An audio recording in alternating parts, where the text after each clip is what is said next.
Great to be back with you. It's another edition of the off-season Spits and Suds. I'm Gavin Spittle of 105.3 The Fan. I'm joined by EP Rinkside, Shap Shot, D Magazine, and more. He's the great Sean Shapiro. As this summer moves along, we're getting close. We are getting close, Sean, to seeing. I know you've been continuing all summer to watch great players on the ice, but we are close to training camp. It is, I think today might be the 1 month away from the Stars opening up in Cedar Park, I think. It might be, but we're less than a month away from Traverse City tournament up here in Michigan that I will be at in person. And we'll definitely talk way more about that in about 3 weeks when that happens. But it's, to me, that's kind of the start of hockey season in my mind. The real, like, we get to see players on the ice in games, and it's right around the corner. It's right around the corner. It's great. And it means we start to get some new data that we can actually break down and talk about and everything. Yeah. So I'm looking forward to it. Okay, so let's relate this because right now we're in NFL preseason, and there's a lot of debate. Should starters play? Like Patrick Mahomes played. Aaron Rodgers says he's going to play. The Cowboys are choosing not to play Dak Prescott. So when it comes to hockey, because I remember when I was first sitting in the stands and I had season tickets, I would say to myself, what I really think's underrated is the players going at it in preseason. I mean, they're really trying to make the team. You saw some fights. You just saw, like gritty, and lately preseason has changed in hockey. What's your philosophy, and have teams changed over the years? I mean, you mentioned that Traverse, City tournament. I know injuries are going to happen, but are teams trying to prevent it like they are in football? Like, keep these guys on the sidelines. If they get hurt during the regular season, that's one thing. How different is hockey from the other sports? Yeah, I mean, NHL preseason, there's two important things about it.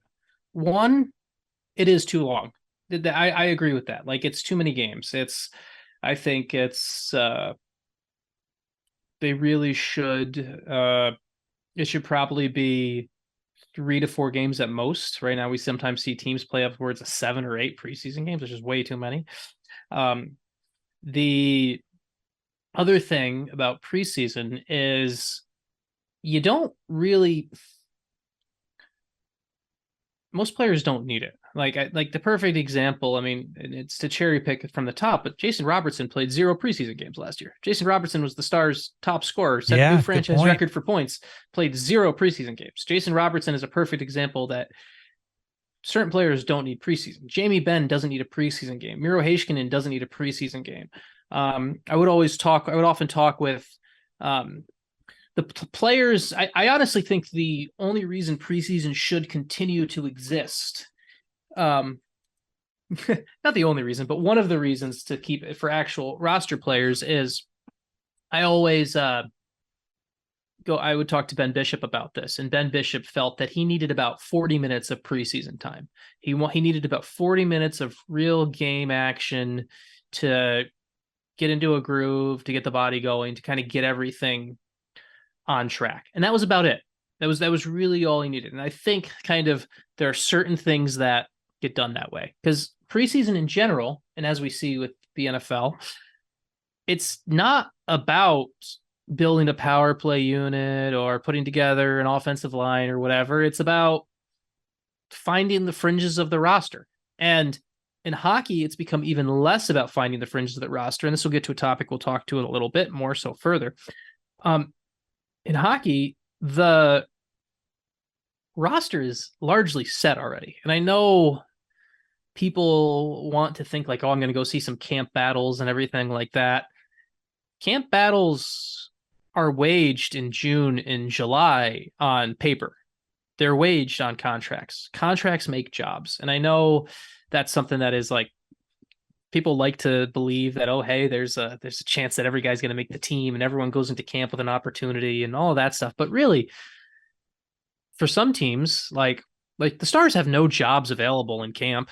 Like, Like, honestly, like you look, the Stars will go to training camp and you look, anyone can go at cap friendly, look at the NHL contracts. That's the roster, people. Yeah. Unless there's an injury, unless there's some other bizarre thing happening, that's the roster. And that's how NHL works. The contracts make jobs. In a hard cap world, that's the reality of it. And I think people kind of get lost on they look at NFL preseason and they see these people fighting for jobs and they see this. And the NHL, the other thing that the NHL is different about is it has guaranteed contracts. So it's not like you can be like, well, I'll just cut this guy. You can't cut that guy. You got to figure out a way to do it. And you got to figure out another mechanism to get rid of him. And that's extremely difficult. So I think in general, my personal view is preseason should be 3 to 4 games at most.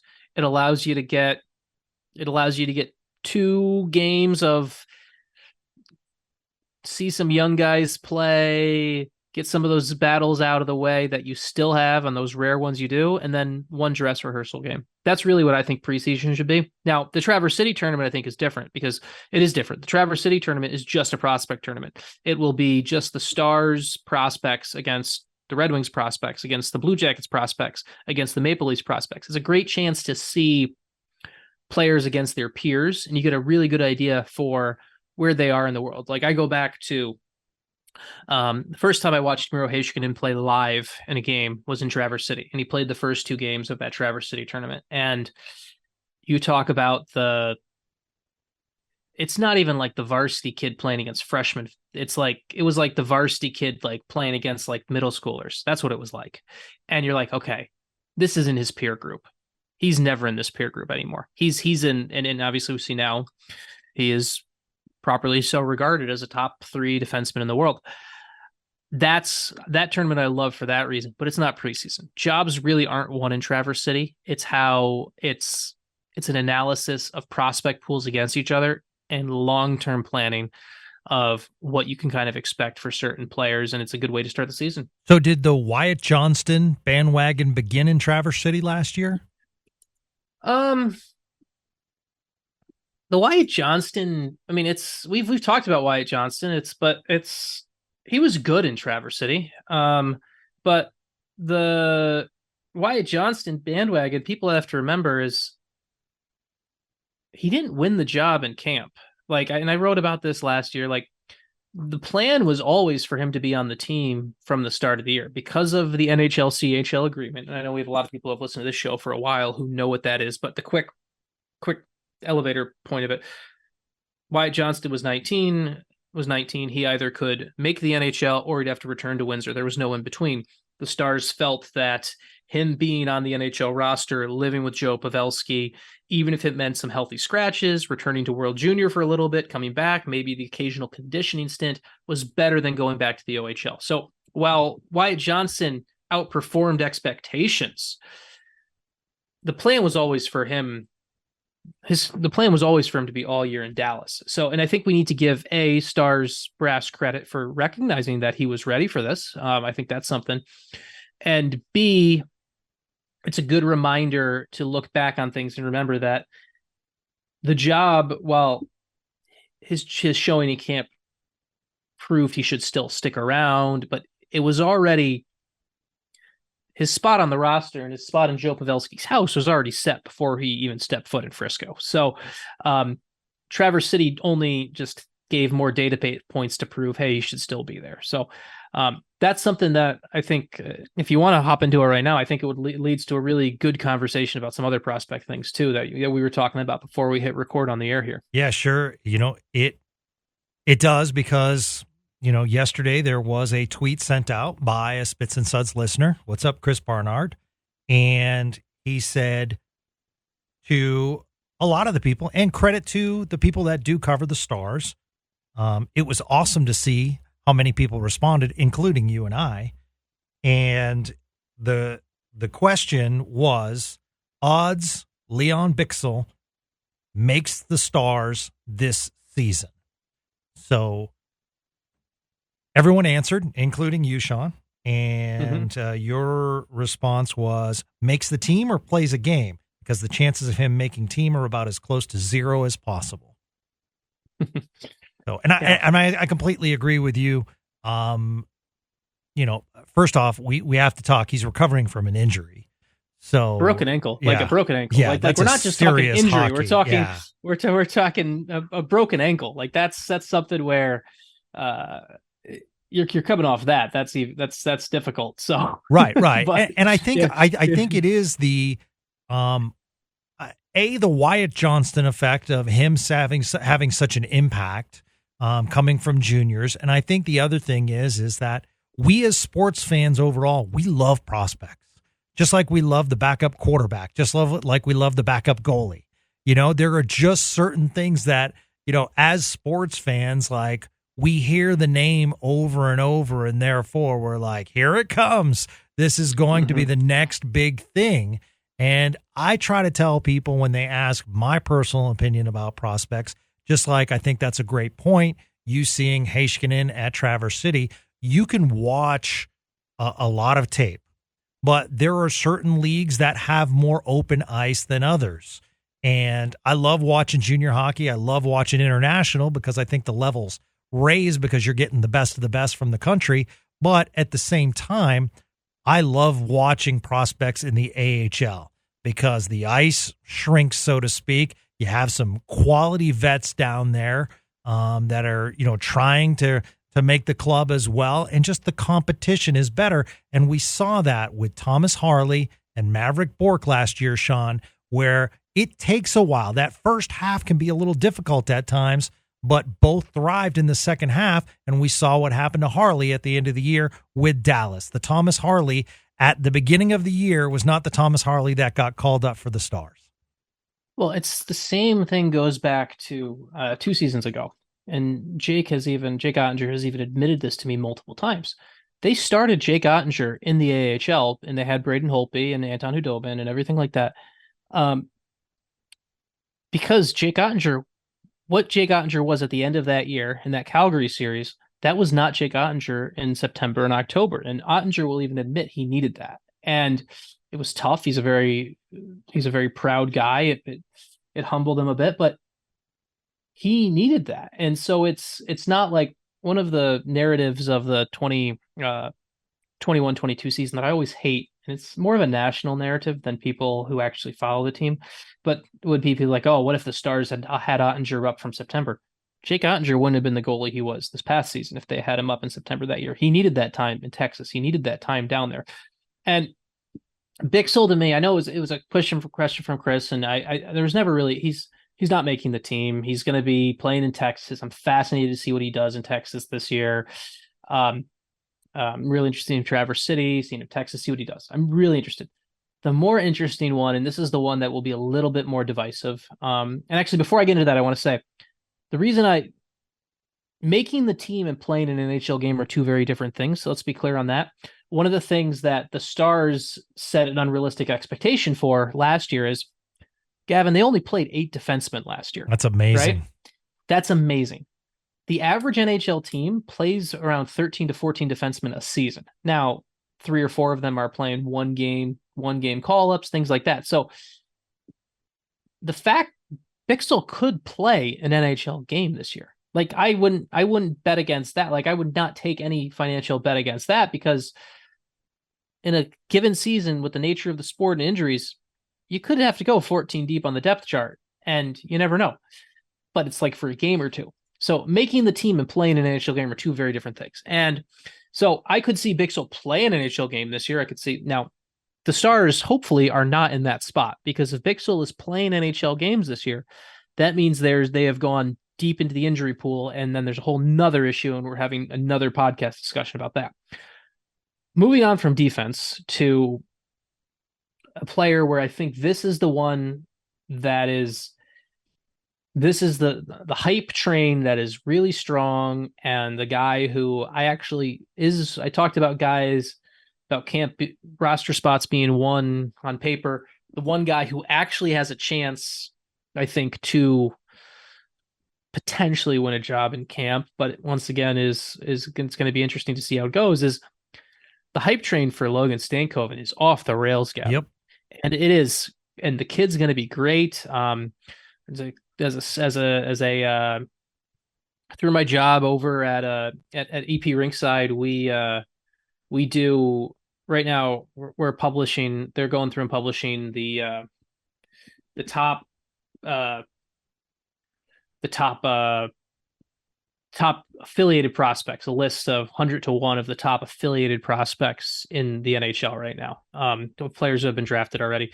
And it was and they have, and our people over there who are really smart, they have Stankoven as the 30th best prospect in the affiliated prospects in the NHL. And by definition, we're using prospect as any player that is technically still would still qualify for the Calder Trophy, technically. So Stankoven at 30. We actually have Bixel at number 44. So very excited. You have two top 45 prospects according to Elite Prospects in the stars that we're talking about here. So the Stankoven hype is real and fun and everything like that. It's also very unfair to the kid. He's coming in with more hype than it's the most hype any player has come in with since Miro Heiskanen. Wyatt Johnston came in and the hockey nerds like you and I were like, yeah, this kid's good. This kid's good. We got it. Let's do this. Logan Stankoven is coming in with hey, we saw Wyatt Johnston. Logan Stankoven's supposed to be even better. He was drafted out of Kamloops. He was the same team Tom Glardy owns. He played in the Memorial Cup. There are people who Wyatt Johnston was able to do what he did in relative anonymity. Logan Stankoven is coming in with a ridiculous high level of hype that I feel bad for the kid almost, because I don't think he can live up to the hype of what people think. I think he could, if he plays 82 games in the NHL this year, great. That's awesome. I don't think we're setting up for a fair expectation of his season, because so many people are just so excited about what he's going to be and everything like that. And he's going to come in and there's going to be a transition phase. He's not the biggest guy. There's going to be an adjustment to the age. There's going to be a big adjustment to the AHL. There's going to be a huge adjustment to the NHL. He's going to have to learn to create his game there. He's the type of player who, once he gets it, I think he'll be great, but he needs time. And if I'm wrong and he's on opening night and he's ready from there, that's great. But the fact Wyatt Johnston did it actually almost makes it makes it less likely that Logan Stankoven will do it, because that's how rare what Wyatt Johnston did is. So I really love the prospect. I love where he's going. I think Stankoven's game is great. I think he's going to be a really big piece of this future, but I think Jim Nill and the Stars have planned and understood that if he's playing this year and if he's NHL ready this year, it's a luxury. And how do you plan for luxuries? You plan like they're not going to happen, and then you accept the gifts if they do. And that's the way to plan for Stankoven. And I think that's a really important thing that is kind of getting lost here with the Stankoven hype train, because look at those contracts. Look at the players Jim Nill's side. If Stankoven was a Sherlock thing, Sam Steele's not getting signed. Stuff like that. Right. Yeah, absolutely. And I think to me, healthy scratches for Bork and Stankoven are not. Oh, that you just. I mean, Oh yeah, no, those are bad. Those are bad. You can't do that. So therefore, I think build their confidence in the AHL even more.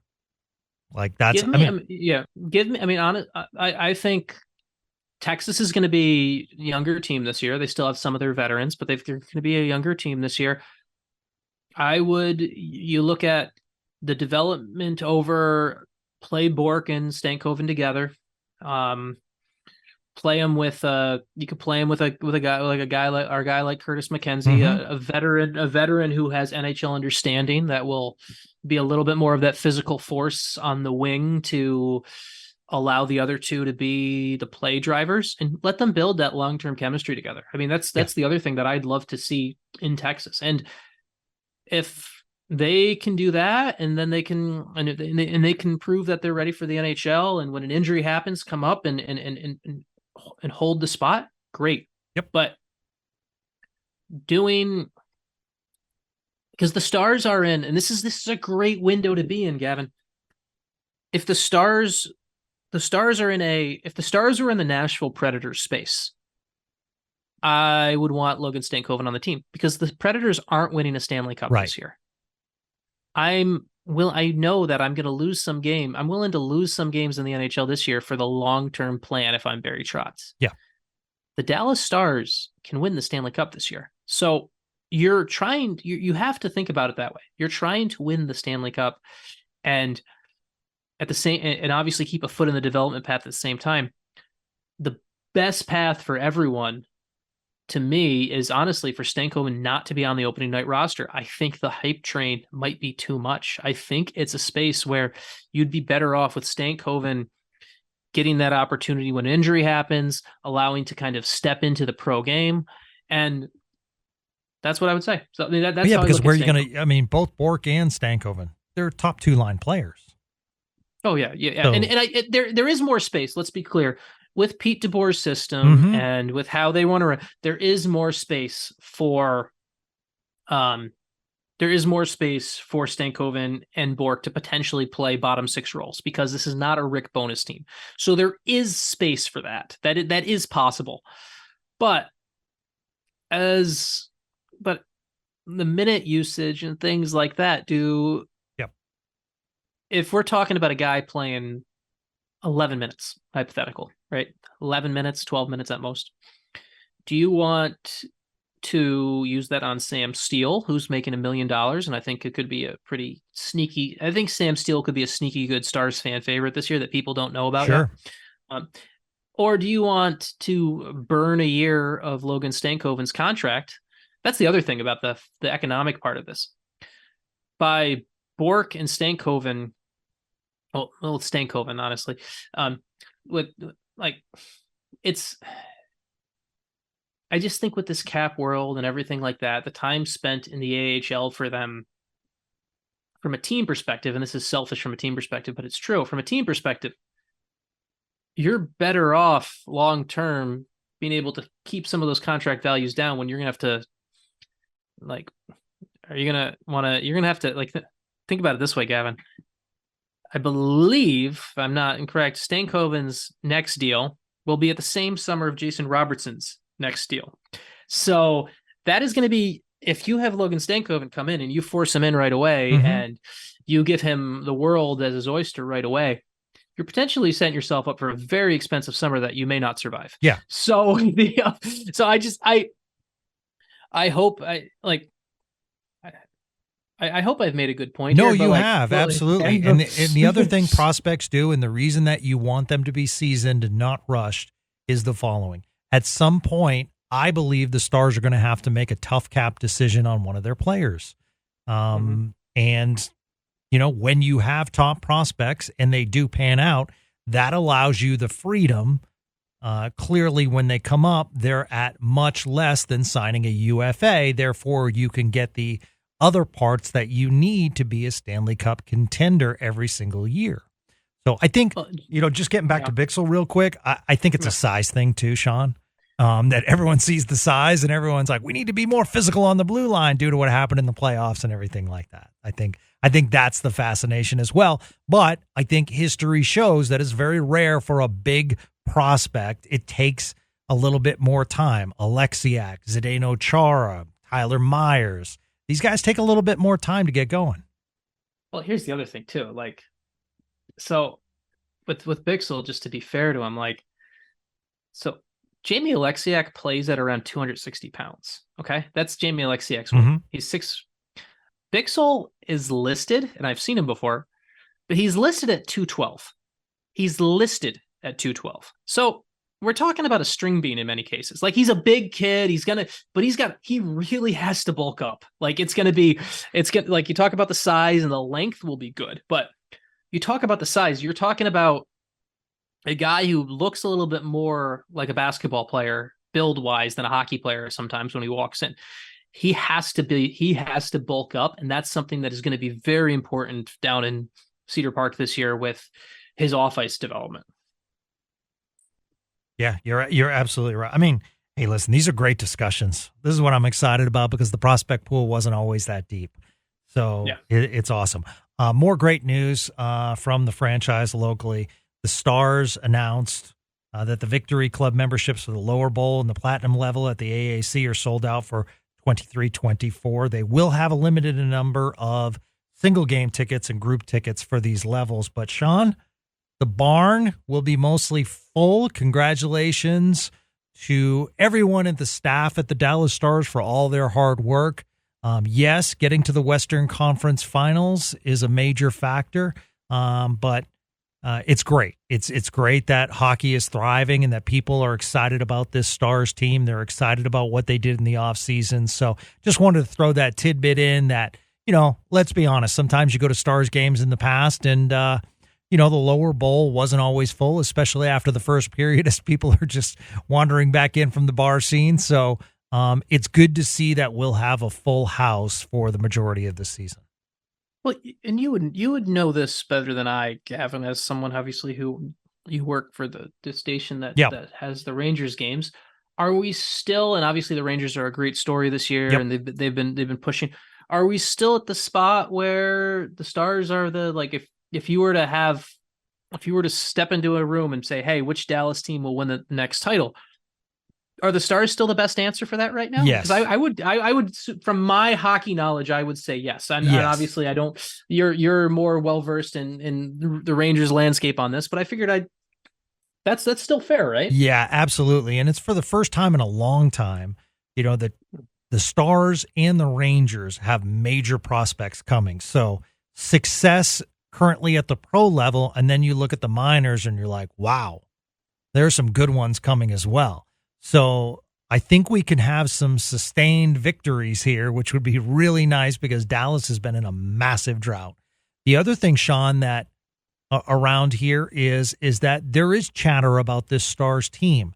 Probably not to the level of the Mavericks, but the Mavericks with their down year and the Stars making it to the finals and being as competitive as they were, there's some excitement surrounding this team, and that's really, really cool. I remember when the AAC was the place to be for Stars games, it was the scene to go to. It's where you met people and everything like that. It would be nice to bring that back. So it's really, really cool that they're kind of already being talked about. I know we as a station upped our coverage considerably last year, and we're already talking about plans to do it even more this year. So, from a media perspective, I think they're also going to garner more attention. There's something, there's a great joke there that I can't figure out about both the teams being relevant at the same time and it being having taken a dozen years for both post-Hicks ownership. So there's a low-hanging fruit right there for someone for a local Dallas comedian on something. Yeah, you're right. You're right. So, Liverpool got better quick. But so he was one for three, but yeah. But that's great news from the Stars front. All right, we'd also be remiss if we didn't talk about what's happening around the NHL. And there was a massive trade that we haven't got to. Erik Karlsson go to the Pittsburgh Penguins. Sean, I'll say this. I love this trade for the Penguins, and I love it for the Penguins fan. You have two all-time greats in Evgeny Malkin and Sidney Crosby.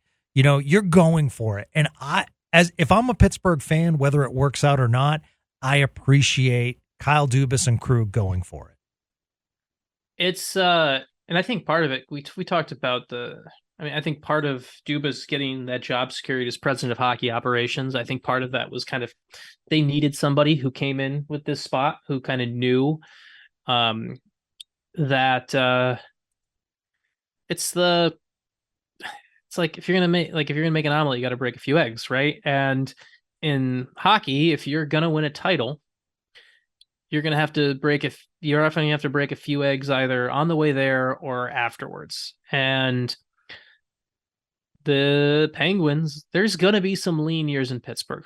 They're going to happen at some point. Someday there will be a Crosby retirement press conference. There'll be a Malkin retirement press conference, and there'll be some lean years. But you go for it. You go for instead of trying to do a working rebuild with two aging players, you keep going for it. And I think Pittsburgh's doing a better job of this than Washington is. Washington is obviously Monumental Sports, and why am I drawing a complete blank on his name? But the owner there has said that he wants to keep the Capitals competitive and everything like that. But the Capitals feel more and more like Like, Gavin, when you watch the Capitals, it doesn't feel like the goal is to win the Stanley Cup anymore. No. It feels like the goal is to get him to 803 goals. Yes. Right? Great point. Like that's what the Capitals feel more like. It feels like a kind of an ongoing career goal record. They got their cup. Now it's about getting Ovechkin the all-time goal mark. Pittsburgh, the goal still feels to try to win the Stanley Cup. It's not about a personal accolade for one or the other or anything like that. And I think that's a really valued thing with what the Penguins are doing here, and you go for it, and it could explode tremendously, but at least you tried. Yeah, and absolutely. And I applaud that. Like, just like I applaud a few years back, and I know they only won one round and they beat Tampa and that's it, but like, I applaud when the Blue Jackets went all in a couple years back. Because at least you tried. Yeah. You tried and you gave something to your franchise you hadn't had before. And I mean, I don't think people realize, if you haven't been to Columbus, Ohio, one of the things about the Blue Jackets winning a playoff round, that was a big deal. And now, and at least you tried. At least you did everything to try to make it happen. And so Pittsburgh will pay for this in the long run, but maybe if you're looking at a fourth Stanley Cup for Crosby and Malkin, you're happy with it. So go for it. No, absolutely. And I wanted to also give kudos to Chris Letang, big stick tap, 16 full years in the NHL, and he's been banged up, but he's the quarterback of that power play. And he was very outspoken how happy he was about Erik Karlsson, and, basically said, no, this is wonderful. This is great, and I'm glad to take a step back for Erik Karlsson. So I think from a team perspective, that's really cool as well. We always heard it was a tight room. I mean, the local story, of course, is Jamie Alexiak, when he was traded back here, basically, he raved about how great that room was in Pittsburgh, and how Sidney Crosby, from day one, you're part of the roster. There's no Sidney Crosby controls that room, and in a good way. And that's just been, so I'm happy for the city of Pittsburgh. It is a great hockey city. It's cool. But in that three-way trade, Jeff Petrie goes to Montreal, and that had some Stars fans' eyebrows raised. Here's the defenseman, a veteran defenseman with good size, can, move the puck. Maybe that solves our defensive woes. And that's no longer going to be the case. But was your eyebrow raised at all, Sean? I mean, I think Dallas was always an option for him. Now, it would have had to be a deal similar to the one Detroit got done, where he got his salary retained. I think the Petrie deal for Detroit is actually, it's a really smart piece of business. You got Petrie playing at a value $2.37 million after double retentions. Pittsburgh retains some salary. Montreal retains salary. Really good value for Detroit. I personally, we talk about the long-term planning and everything like this. I like Petrie's game, but to bring Petrie into Dallas, you'd have to move. One of two things would happen. And so either he would come in, and you would have Nils Lundqvist would move further down the depth chart, or they would find a way to move Ryan Suter. And Gavin, we've gone through this. We know what would have happened. They would not have moved Ryan Suter. Right. So it would have been, I know, I get where people are going, and it would have been nice, in a perfect video game world where you could have replaced Petrie with Suter. I would have been on board with that. I am not on board with the ideology of bringing him in and roadblocking Nils Lundqvist when we need to see Lundqvist. We need to see Harley. We need to see both of them playing from day one. And we need both of them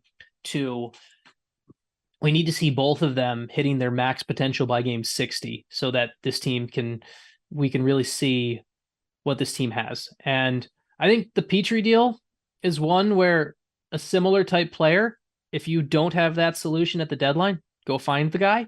But I think Dallas sitting this one out is going to be one of those trades that people are going to be happy with in the long term. Yeah.